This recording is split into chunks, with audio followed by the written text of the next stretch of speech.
The night, everything broke. Elias stood in a house that was no longer his and realized something terrifying. Sometimes life doesn't push you forward. It throws you away. Elias grew up with dirt under his nails and a quiet peace in his chest, the kind that comes from watching the sun rise over work that mattered. His father, Jonah Hale, didn't talk much, but when he did, people listened. He believed the land could hear you, that soil remembered kindness, and that patience always returned with interest. Elias learned those lessons without knowing they were preparing him for survival. Then the coughing started, just a pause between breaths, a quick wince, until one afternoon, Jonah didn't get back up. The man who taught seasons was suddenly afraid of time. Elias watched his father shrink inside the very walls that once held their laughter. For the first time, the earth itself felt cold. On the last evening, the house smelled of boiled herbs and fear. Elias had gone to town for medicine. When he returned, his uncle Marcus was already there. Too early. Too quiet. Jonah's voice was as thin as paper. "If I'm not here tomorrow," he whispered to Marcus, "don't let the boy drown in memory." Elias didn't hear the rest. He just noticed how his father avoided his eyes a goodbye that wasn't allowed to be spoken. By the time Elias stepped back inside, the house was silent. Not peaceful.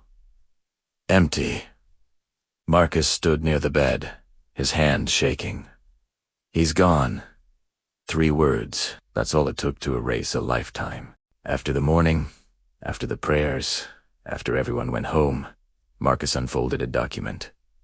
"Your father left instructions." Elias listened. Numb. "The house. The land here. It goes to me."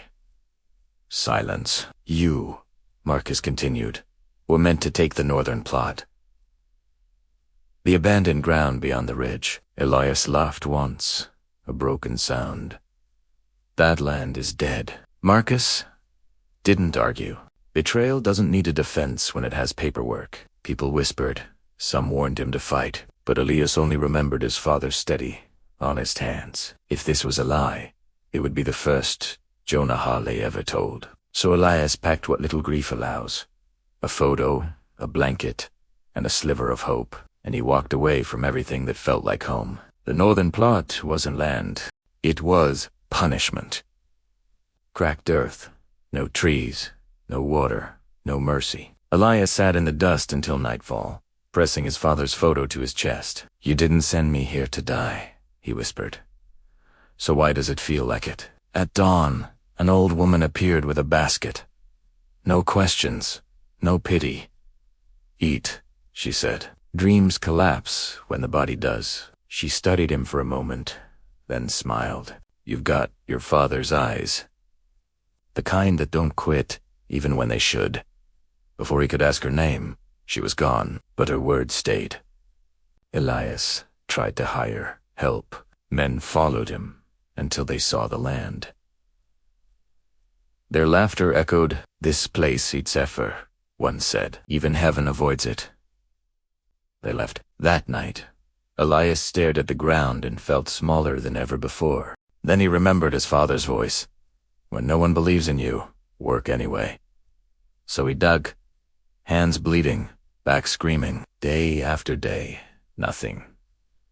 Until one strike of the shovel hit wood, a box.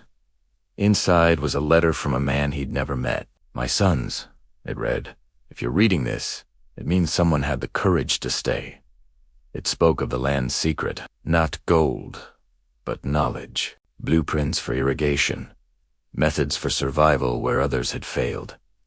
And at the bottom, coins. Enough to begin. Elias fell to his knees. This wasn't exile. It was inheritance. His father didn't abandon him. He trusted him. With renewed purpose, Elias worked. Canals, formeds, seeds took hold. Weeks turned into seasons. Green pushed through the brown. Life returned because one person refused to leave. Years later, travelers rested beneath trees that shouldn't exist, beside a house that stood strong. One morning, Marcus arrived quietly and placed a flower at the gate. "I was wrong," he said. Elias just nodded. "Some apologies come too late, But peace doesn't wait for permission. That night, Elias looked at the sky. "He didn't take anything from me," he whispered. "You moved me." And maybe that's the truth we all avoid. When life removes what we love, it's not always punishment. Sometimes it's positioning. Sometimes the place that breaks you is the only place where you can become who you were meant to be. So if everything familiar disappears, don't ask why. Ask what it's preparing you for. Because redirection always feels like loss until the growth begins. Thanks for watching. If this story resonated with you, consider subscribing for more.